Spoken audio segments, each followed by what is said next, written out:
उन क्रांतिकारियों की भूमि भी है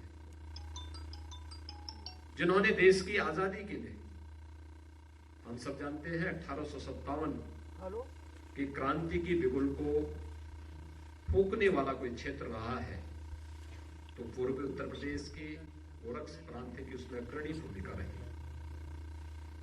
चाहे वह बलिया हो या गोरखपुर में बंधु सिंह के नेतृत्व में प्रथम स्वतंत्र समर में वह योगदान रहा हो, या फिर देश के अलग अलग क्षेत्रों में झांसी में रानी लक्ष्मीबाई के नेतृत्व में, या मेरठ में, या देश के अलग अलग क्षेत्रों में, ये देश कभी रुका नहीं।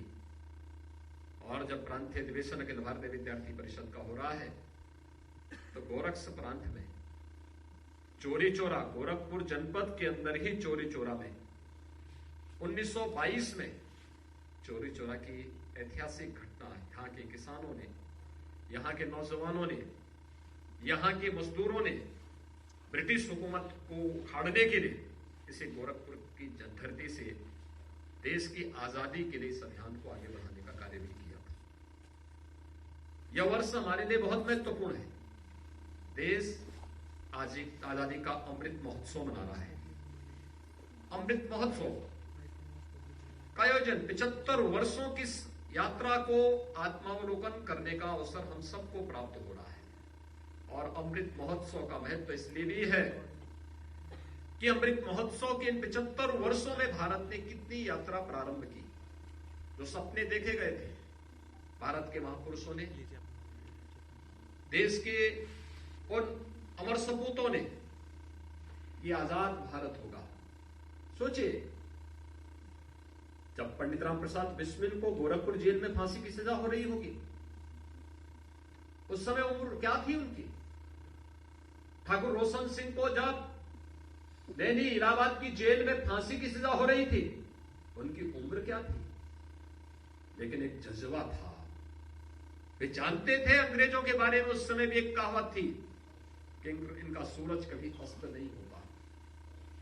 लेकिन इस क्रांति की लौ ने और उन क्रांतिकारियों के जज्बे ने अंग्रेजों के सूरज को ऐसा अस्त कर दिया कि देखते ही देखते यह देश स्वाधीनता की उस सुगंध के साथ, जिसमें हम सबको जीने और अपनी आजादी के अमृत महोत्सव को मनाने का अवसर प्राप्त हो रहा है। आप युवा हैं। अखिल भारतीय विद्यार्थी परिषद जैसे राष्ट्रवादी छात्र संगठन से जुड़ने का अवसर आप सबको प्राप्त हुआ है। जब गोरखपुर जेल में पंडित राम प्रसाद बिस्मिल को फांसी की सजा हो रही थी, उस समय उनसे पूछा गया कि अपनी अंतिम इच्छा बताओ।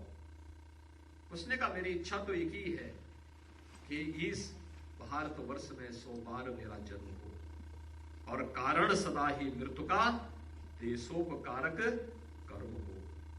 यानी उन्होंने उस समय ये नहीं कहा कि मुझे स्वर्ग मिले, उन्हें ये नहीं कहा मुझे मुक्ति मिले।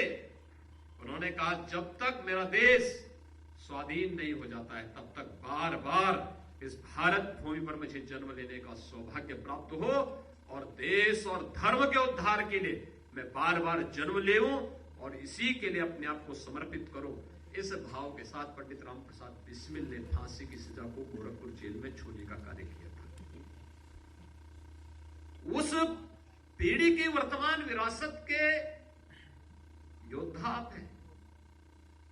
और स्वतंत्र भारत आज जिस दिशा में आगे बढ़ रहा है, एक विश्वास के साथ, एक आत्मविश्वास के साथ, प्रधानमंत्री मोदी जी ने इस देश को कुछ सूत्र दिए कि अमृत महोत्सव का मतलब क्या है। देश की आजादी के 75 वर्ष होना मात्र नहीं, बल्कि अमृत काल है। इसका मतलब क्या है? यह अमृत काल ऊर्जा का काल है। ये ऊर्जा विचारों की ऊर्जा, प्रेरणा की ऊर्जा, उन अमर शहीदों के त्याग और बलिदान से प्रेरणा प्राप्त करने की ऊर्जा, ये ऊर्जा नए भारत के निर्माण की ऊर्जा, ये ऊर्जा आत्मनिर्भर भारत की परिकल्पना को साकार करने की ऊर्जा। आत्मनिर्भर भारत। क्या कोई देश विदेशी नकल करके कभी स्वावलंबन और आत्मनिर्भरता के लक्ष्य को प्राप्त कर सकता है? कभी नहीं। अपने बल पर, अपने दम पर, अपनी परंपरा और अपनी संस्कृति को आगे बढ़ाकर हम तकनीक का विरोध न करें, हम तकनीक को युगानुकूल करें, अपने अनुरूप बनाएं और फिर उसकी वह हमारे हाथों से संचालित हो, हमारे अनुरूप बने, उसको अपने अनुरूप बनाने की प्रक्रिया का हिस्सा बने और उस व्यवस्था के लिए आत्मनिर्भर भारत की परिकल्पना। आज आप देख सकते हैं नए भारत का, एक श्रेष्ठ भारत और एक भारत की परिकल्पना कैसे साकार होती गई।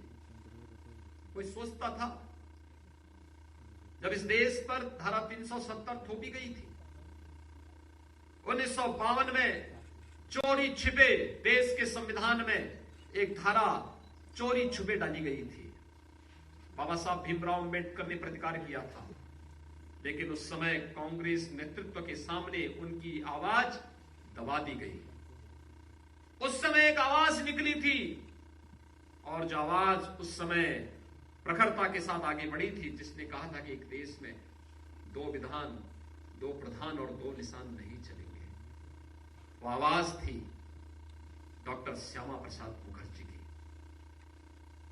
श्यामा प्रसाद मुखर्जी देश के पहले नेता थे जिन्होंने कश्मीर की आजादी के लिए, कश्मीर को धारा 370 से मुक्ति प्रदान करने के लिए, कश्मीर की परमिट की समस्या, परमिट सिस्टम को समाप्त करने के लिए अपने आप को बलिदान दिया था। वे बलिदान हुए थे कश्मीर, वहां पर कश्मीर में। लेकिन ये मुद्दा सदैव जीवित रहा। डॉक्टर श्यामा प्रसाद मुखर्जी का बलिदान व्यर्थ नहीं गया।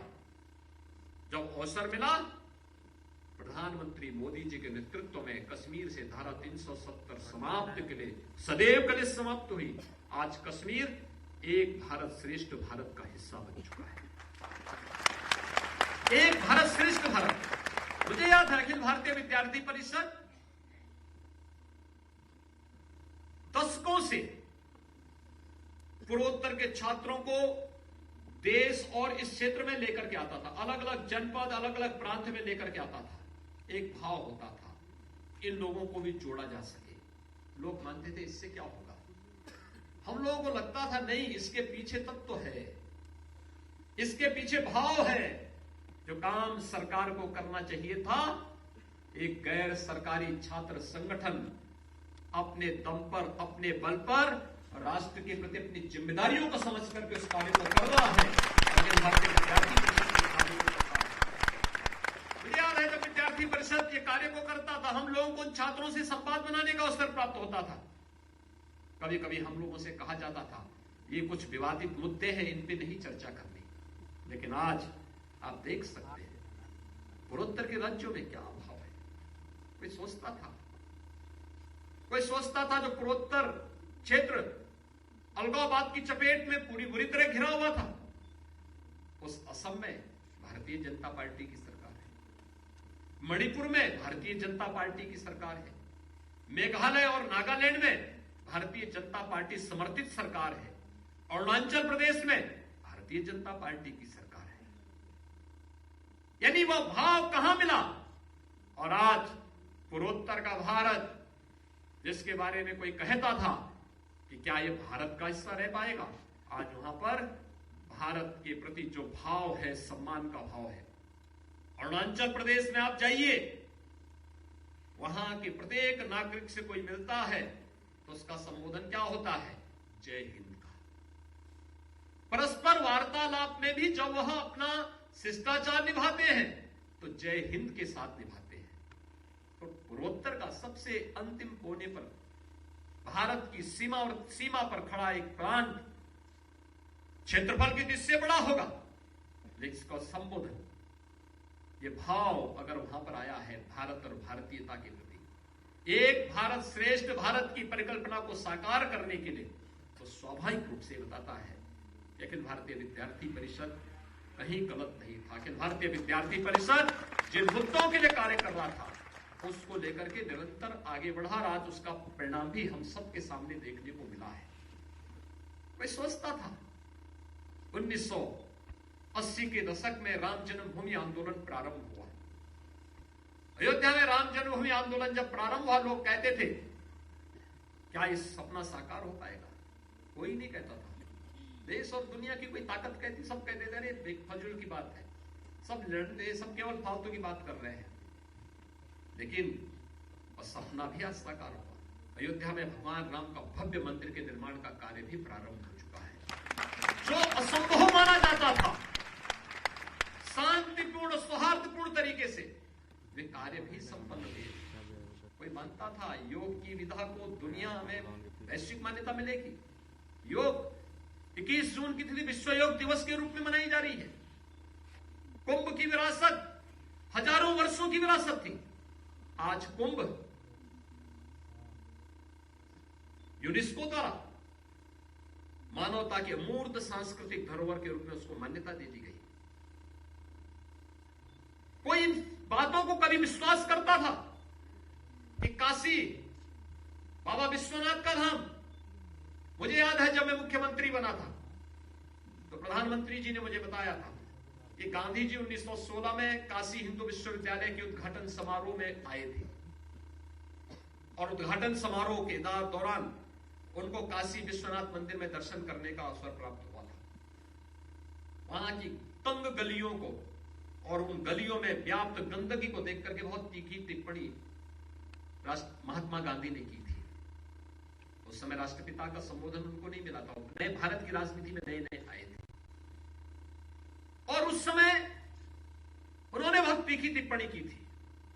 इतनी तीखी टिप्पणी की थी और महात्मा गांधी जी के उस ऑडियो को आप सुनेंगे, आपको भी लगता होगा कि क्या वास्तव में काशी में बाबा विश्वनाथ का मंदिर इस प्रकार की तंग गलियों और गंदगी से भरा पड़ा रहा होगा।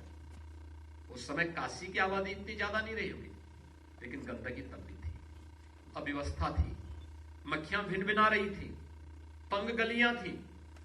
याद करिए 100 वर्ष पहले 1916 में। लेकिन आज आप चाहिए, राष्ट्रपिता महात्मा गांधी भी खुश हो रहे होंगे कि जो बात मैं उस समय बोलता था, प्रधानमंत्री मोदी जी ने उस परिकल्पना को साकार कर दिया, काशी विश्वनाथ धाम के माध्यम से। और याद रखना दो चीजें, कैसे एक भारत श्रेष्ठ भारत की परिकल्पना साकार होती है। प्रयागराज कुंभ में प्रधानमंत्री मोदी जी आते हैं, संगम पे डुबकी लगाते हैं, लेकिन संगम के प्रति आस्था तो व्यक्त करते हैं, लेकिन स्वच्छ कुंभ की सार्थकता को साकार करने वाले स्वच्छता कर्मियों के पाद प्रक्षालन का कार्य करते हैं। क्या देश के किसी प्रधानमंत्री को कभी यह कार्य करते हुए देखा था? कभी हो पाया था? गरीबों के लिए, गरीबों के नाम पर सत्ता हथियाने वाले, गरीबी हटाने के नाम पर सत्ता हथियाने वाले तमाम लोग आए होंगे, लेकिन एक सफाई कर्मियों के पाद पांव साफ करने वाले, प्रक्षालन करने वाले प्रधानमंत्री के रूप में आस्था का भी सम्मान किया, लेकिन साथ साथ उस आस्था को आम जनमानस की आस्था के साथ जोड़े रखने में जिन्होंने अग्रणी भूमिका का निर्वहन किया था, उन स्वच्छता कर्मियों के पाद प्रक्षालन करके उन्होंने सब उस सेवा को सम्मान देने का काम वहां पर किया था। और काशी में आए तो काशी में गंगा जी में डुबकी लगाने के बाद भगवान शिव का अभिषेक किया, शिव की पूजा की, आस्था व्यक्त की, देश की आस्था को सम्मान दिया, लेकिन आस्था को सम्मान देने वाले उन श्रमिकों को ऊपर पुष्प वर्षा करके उन्हें भी सम्मानित करने का काम किया। क्या इस देश ने कभी देखा है? यही तो नया भारत है और इस नए भारत में हम सबको अपनी इस भूमिका के साथ आगे बढ़ना है। इसलिए बढ़ना है क्योंकि दुनिया कोरोना महामारी का सामना कर रही है। पूरी दुनिया पिछले 20-22 महीनों से एक महामारी का सामना कर रही है। इस सदी की सबसे बड़ी महामारी है। नेतृत्व कैसे होता है इस बात पर निर्भर करता है। आप याद करिए, महाभारत में सरसैया पर लेटे हुए भीष्म पितामह के सामने युधिष्ठिर गए और उस समय उन्होंने कुछ जिज्ञासाएं की कि राज्य का संचालन कैसे होना चाहिए, उसका कारण क्या है। और उस समय तब भीष्म पितामह ने कहा था, राजा कालस्य कारण, राजा परिस्थिति का दास नहीं हो सकता है। वह शासक नहीं जो परिस्थितियों के सामने घुटना टेक ले। सच्चा शासक वह जो परिस्थितियों को अपने रूप मोड़ दे और देश के अंदर अविश्वास, अव्यवस्था, असुरक्षा के वातावरण को विश्वास, सुरक्षा और आत्मनिर्भरता की ओर, स्वावलंबन की ओर बदलने का कार्य वर्तमान नेतृत्व ने किया है। अब सबके सामने, पूरे देश के सामने उदाहरण सबके सामने है। कैसे विश्वास में बदल दिया पूरे देश को, कैसे आत्मनिर्भरता की ओर कर दिया गया भारत को, कैसे कोरोना कालखंड में कोरोना, भारत की आबादी 135 करोड़, 135 करोड़ भारत। और भाइयों बहनों, आप देख सकते हैं 135 करोड़ की आबादी भारत की, और अमेरिका की आबादी कितनी है? 33 करोड़। भारत की आबादी अमेरिका से 4 गुना बड़ी है। अमेरिका का जो हेल्थ इंफ्रास्ट्रक्चर है वह भारत से कई गुना अच्छा है, लेकिन कोरोना में मौतें भारत के अंदर कुल 4 लाख के आसपास हुई है और अमेरिका में 6.5 लाख से ज्यादा हुई है। भारत से 1.5 गुना से अधिक मौतें अमेरिका के अंदर हुई है। यद्यपि ये मौतों को गिनने या उससे तुलनात्मक अध्ययन करने नहीं, एक योग्य शासक के उन गुणों को हम सबके सामने बताता है। कैसे जब शासक जनता की पीड़ा के साथ अपनी पीड़ा को जोड़ता है, जनता की पीड़ा के साथ अपनी संवेदना को जोड़ता है, उनके सुख दुख के साथ स्वयं खड़ा होता है, प्रत्यक्ष और मूर्त रूप से खड़ा होता है, तो समस्या फिर समस्या नहीं रह जाती है। और भारत उस यशस्वी नेतृत्व में जब आगे बढ़ा तो कोरोना प्रबंधन भी उसी रूप में भारत के अंदर देखने को मिला। लेकिन दुनिया की बड़ी बड़ी ताकतें कोरोना के सामने पस्त हो गई, लेकिन भारत कोरोना प्रबंधन में न केवल दुनिया के देशों का बल्कि विश्व स्वास्थ्य संगठन और दुनिया के अंतर्राष्ट्रीय संस्थाओं की सराहना को भी प्राप्त किया है, जिसका प्रधानमंत्री मोदी जी के नेतृत्व में एक बेहतरीन उदाहरण देश ने प्रस्तुत किया। और आज वह कार्य हम भी कर सकते हैं अपने अपने क्षेत्र में। कोरोना कालखंड में इस देश ने अपनी एक नई राष्ट्रीय शिक्षा नीति लागू की है। ये राष्ट्रीय शिक्षा नीति जिसको लेकर के अखिल भारतीय विद्यार्थी परिषद बार बार चिल्लाता था, बार बार कहता था, शिक्षा नीति हमारी कैसी होनी चाहिए। उस शिक्षा नीति के उस भाव को प्रस्तुत करने का कार्य भी अगर राष्ट्रीय शिक्षा नीति में आया है तो अखिल भारतीय विद्यार्थी परिषद का दायित्व बनता है कि वह अपने अपने संस्थाओं में इसके मसौदे को चर्चा का विषय बनाए, डिबेट का विषय बनाए, इसके अच्छे मुद्दों को लेकर के फिर अपने कॉलेजेस में छात्रों के अलग अलग समूह के साथ बैठे और प्रभावी ढंग से इसको लागू करने के कार्य के साथ अगर जुड़ता है तो स्वाभाविक रूप से राष्ट्रीय शिक्षा नीति आत्मनिर्भर भारत की परिकल्पना को साकार करने में भी योगदान देगा और भारत को फिर से शिक्षा के क्षेत्र में विश्व गुरु के रूप में स्थापित करने में भी इसकी बड़ी भूमिका होगी और इस दिशा में एक नया प्रयास हमें प्रारंभ करना होगा। इस दिशा में एक प्रयास। दूसरा, हम लोग एक राजनीतिक संगठन के रूप में कार्य करें, लेकिन सरकार के द्वारा अच्छे कार्य क्या किए गए हैं इसकी जानकारी होनी भी हमें आवश्यक है, क्योंकि युवाओं के लिए और छात्रों के लिए शासन के द्वारा जो घोषित योजनाएं हैं, अगर उनकी जानकारी हमें नहीं होगी तो फिर हम उस जीवन संग्राम में पिछड़ जाएंगे। और मैं इसका भाव देखता हूं। मुझे याद है 2018 में मैंने प्रदेश के एक टेक्निकल इंस्टीट्यूशन से जुड़े हुए कुछ छात्रों को बुलाया बातचीत करने के लिए। 22 छात्र आए थे।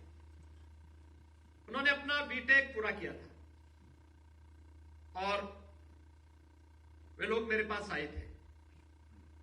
मैंने उनसे बातचीत प्रारंभ की। मैंने उनसे पूछा कि वे आप किस प्रकार की फैमिली बैकग्राउंड से हैं, आपने अपना एजुकेशन पूरा किया है, अब आप क्या करना चाहते हैं, आगे आप क्या बनना चाहते हैं।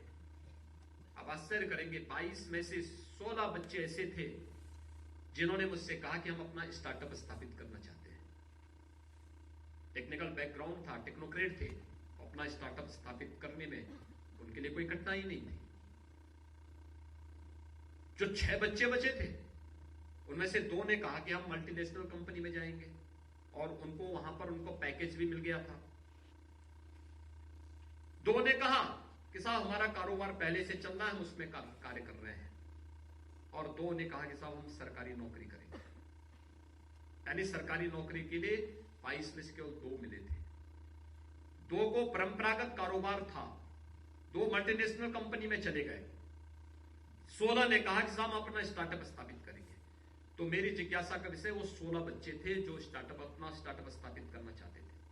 तो मैंने उनसे पूछा, अलग अलग उसमें किसी का सॉलिड वेस्ट में था, किसी का लिक्विड वेस्ट में काम करने की कोई इच्छुक थे, कुछ लोग एनर्जी एफिशिएंसी के क्षेत्र में काम करने के इच्छुक थे, अलग अलग उसमें काम करने के इच्छुक थे। मैंने उनसे कहा कि ठीक है, समस्या क्या है। बहुत छोटी पूंजी की आवश्यकता उनमें सभी को थी। तो मैंने कहा समस्या क्या है। मैंने कहा इस संबंध में तो पहले से योजनाएं हैं। प्रधानमंत्री स्टार्टअप की योजना है, प्रधानमंत्री मुद्रा की योजना है, मुख्यमंत्री स्वरोजगार योजना की योजना भी है, प्रदेश के अंदर 1 डिस्ट्रिक्ट 1 प्रोडक्ट की योजना भी है। फिर आपको समस्या क्या है। इनमें से आप देखिए ना, अपने अनुकूल किसी योजना को लीजिए और उसके साथ जुड़िए। उन छात्रों के अंदर प्रतिभा थी, लेकिन शासन की योजनाओं की जानकारी उनको नहीं थी। अगर अखिल भारतीय विद्यार्थी परिषद केंद्र और राज्य सरकार की नीतियों को लेकर के और फिर छात्रों के समूह के सामने इन योजनाओं पर चर्चा करता है, तो वह समूह आपके साथ स्वतः स्फूर्त भाव के साथ जुड़ता हुआ दिखाई देता है। प्रधानमंत्री मुद्रा योजना की तीनों कैटेगरी को लेकर के, प्रधानमंत्री स्टार्टअप की योजना को लेकर के, उत्तर प्रदेश की 1 जनपद 1 जनपद 1 उत्पाद की योजना, 1 डिस्ट्रिक्ट 1 प्रोडक्ट की योजना, आज देश की सबसे आत्मनिर्भरता के लक्ष्य को प्राप्त करने के लिए सबसे लोकप्रिय योजना है। सबसे लोकप्रिय योजना है। उत्तर प्रदेश जैसे राज्य में को इसने एक्सपोर्ट के हब के रूप में स्थापित किया है और कोरोना के बावजूद उत्तर प्रदेश से हम इस योजना के माध्यम से 1,21,000 करोड़ रुपए का प्रतिवर्ष जो यहां के प्रोडक्ट है उसको एक्सपोर्ट कर रहे हैं, दूसरी दुनिया के देशों में उसको एक्सपोर्ट कर रहे हैं। उत्तर प्रदेश के लिए कोई कल्पना करता था, लेकिन ये साकार हो रहा है। लोग कहते थे कैसे। हमने मैपिंग कराई, मैं गया था, दुनिया के तमाम देशों से चर्चा परिचर्चा होती थी, वहां के राजदूत आते थे, मुझे भी बीच में कुछ देशों में जाने का अवसर प्राप्त हुआ। तो दुनिया के एक देश में एक योजना चलती थी, उनके यहां प्रोविंस थे, प्रांत थे, छोटे छोटे प्रांत थे, इतनी बड़ी आबादी नहीं थी। तो उन्होंने एक योजना चलाई थी और मैंने उसी योजना को वहां से लिया, फिर मैंने यहां पे एक योजना बनाई। मैंने कहा क्या हम इसको जिले स्तर पर कर सकते हैं। एक मैपिंग कराई, एक सर्वे कराई, एक टीम को मैंने लगाया। टीम ने मेरे पास 1 महीने के बाद परिणाम दिया। उसने कहा साहब 57 जिले यूपी के ऐसे हैं 75 में से जिन 57 जनपदों में उनकी यूनिक प्रोडक्ट है। जैसे उन्होंने कहा कि वाराणसी की साड़ी, भदोई की कालीन, मुरादाबाद का पीतल का आइटम, मेरठ की स्पोर्ट्स आइटम, खुर्जा की क्राकरी, कन्नौज का इत्र, फिरोजाबाद का ग्लास का आइटम, यानी 57 जिले ऐसे थे। शेष जो 18 जनपद थे, मैंने कहा इनके लिए भी कुछ देखो। और फिर एक एक जनपद के साथ आप देखिए, मात्र 1 महीने की एक्सरसाइज ने, 1 महीने की एक्सरसाइज ने कैसे कैसी चीजें थी। कोई किसी को मालूम है ये बांसुरी जो बजती है देश और दुनिया में, इसको कहां बनाया जाता है? उत्तर प्रदेश की पीलीभीत जनपद में। बांसुरी कहीं भी बजती होगी, उसका निर्माण होता है पीलीभीत जनपद में। ये ढोलक और तबला जितने बजते हैं, इसका निर्माण कहां होता है? उत्तर प्रदेश के अमरोहा जनपद में। ये राष्ट्रीय और अंतर्राष्ट्रीय स्तर पर क्रिकेट खेलने के जितने बल्ला होते हैं, ये सब कहां बनते हैं? मेरठ में। पीतल के आइटम जितनी बनती है दुनिया के अंदर, वो सब मुरादाबाद में बनती है। अलग विषय है कि बाद में कोई देश या कोई कंपनी उस पर अपना ठप्पा मार ले। कालीन का सबसे अच्छा कार्य आज भी होता है तो भदोई में होता है। और फिर उस कार्यक्रम को हम लोगों ने आगे बढ़ाया। गोरखपुर की बात आई तो मैंने गोरखपुर के लिए कहा कि भाई गोरखपुर में यहां पर क्या करेंगे लोग, तो यहां पे हम लोगों ने टेराकोटा को लिया। लोग कहते थे टेराकोटा से क्या होगा? मैंने कहा टेराकोटा सबसे अच्छा आइटम साबित होगा। लोगों ने कहा कैसे? मैंने कहा टेराकोटा की आइटम से हम चीन को पछाड़ेंगे। लोगों ने कहा कैसे पछाड़ेंगे? मैंने कहा अभी देखना।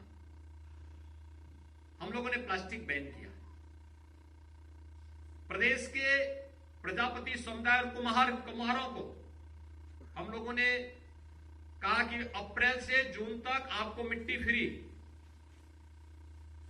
आप जितनी मिट्टी निकालना चाहते हैं निकाल लीजिए। हमें 2 फायदे हुए, हमें फ्री में तालाब जल संरक्षण के लिए मिल गए, उनको फ्री में मिट्टी मिल गई। दोनों का काम हो गया। फिर हमने उनकी ट्रेनिंग का कार्यक्रम करवाया। मैंने कहा भी आपके पास मैनुअल चाक है, हम आपको इलेक्ट्रिक या सोलर चाक दे देंगे। शर्त एक कि पहले आप 60 से 75 बर्तन बनाते थे, अब 350 से 400 बर्तन बनाएंगे एक दिन में, मिट्टी फ्री। तो आपको लागत कम करनी पड़ेगी, और इस लागत को इतना कम करिए कि थर्माकोल और प्लास्टिक के कप और गिलास का स्थान ले ले। आज आप देखते होंगे मिट्टी के बर्तन आपको जगह जगह देखते हुए मिल जाएंगे। हमें जब अयोध्या में दीपोत्सव के कार्यक्रम को करना था, तो दीपोत्सव के कार्यक्रम के लिए पूरे प्रदेश से मुझे 51,000 दीप मंगाने, पूरे प्रदेश से मंगाने पड़े थे। और इस वर्ष हमने दीपोत्सव का कार्यक्रम किया था, तो दीपोत्सव के कार्यक्रम में 12 लाख दीप जो बने थे वो अयोध्या में ही वहां के प्रजापति समुदाय के लोगों ने बनाए थे। गोरखपुर का टेराकोटा के कार्य वाले जो लोग थे, 1 डिस्ट्रिक्ट 1 प्रोडक्ट में, ये पिछले वर्ष लखनऊ में आयोजित एक एग्जीबिशन में आए थे। तो उन्होंने मिलने का समय मांगा मुझसे, मैंने बुलाया, और मेरे लिए एक दीपक स्टैंड लेके आए थे। तो मैंने पूछा उनसे, मैंने कहा भी आप लोगों की कोई बिक्री हुई? उन्होंने कहा साहब बिक्री हुई है। कितने की बिक्री हुई है? तो उन्होंने कहा ये आइटम आप आपके लिए लेके आए हैं। मैंने कहा नहीं मुझे बताओ कितने की बिक्री? उन्होंने कहा 8 लाख की। मैंने कहा कितने दिन में? कहा कि साहब ये हमारी मात्र 3 दिन में 8 लाख की बिक्री हुई है, आप अनुमान कर सकते हैं। मैंने कहा 8 लाख इससे पहले कभी कमाए हैं? कहा नहीं, पहली बार कमाए हैं। तो मैंने कहा ये दीपक क्यों, ये इसको स्टैंड कितने, इसकी कीमत क्या है? उन्होंने कहा 25,000 रुपये। तो मैंने कहा मुझे क्यों फ्री में दे रहे हो? यानी वो मुझे लेकर, मेरे लिए लेकर के आए।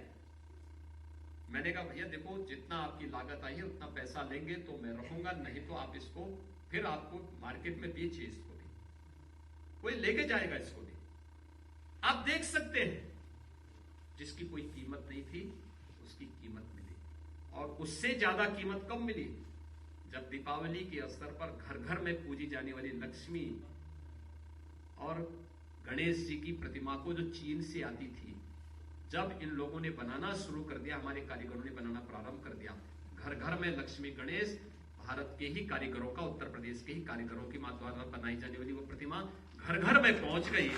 आत्मनिर्भरता का यह लक्ष्य इस आदमी को प्राप्त करना। हमारी ही माटी हमारे घर में पूजी जाएगी, और उस परिकल्पना को साकार किया है एक जनपद एक उत्पाद की उत्तर प्रदेश शासन की योजना में। हम लोग इन सभी योजनाओं के बारे में जानकारी लें और उनकी जानकारी के बारे में फिर लोगों को बताएं। देश के अंदर बहुत सारी चर्चाएं होती है, बालिकाओं पर होने वाले अत्याचार, भ्रूण हत्या के मामले और तमाम मामले। अगर हम विद्यार्थी परिषद से जुड़े हुए हैं तो हमें उत्तर प्रदेश की मुख्यमंत्री कन्या सुमंगला योजना की जानकारी होनी चाहिए। एक बालिका के जन्म लेने से लेकर के स्नातक तक की पढ़ाई के लिए उत्तर प्रदेश सरकार 15,000 रुपए का एक पैकेज उस बालिका को उपलब्ध कराती है, और शर्तों के साथ जोड़ करके, ये केवल खैरात नहीं है, शर्तों के साथ जोड़ करके बालिका का जन्म होगा, रजिस्ट्रेशन के साथ हम उस बालिका के खाते में पैसा उपलब्ध करवाते हैं। बालिका 1 वर्ष की होगी और सर्टिफिकेट आएगा पहले कि क्या सभी प्रकार के टीके उस बालिका को लगा दिए गए हैं। अगर लगाए गए हैं फिर पैसा उस बालिका के नाम पर खाते में चला जाता है। बालिका 5वीं क्लास 5 वर्ष की हुई और पहली क्लास में एडमिशन लिया तो रजिस्ट्रेशन के साथ ही उस बालिका के खाते में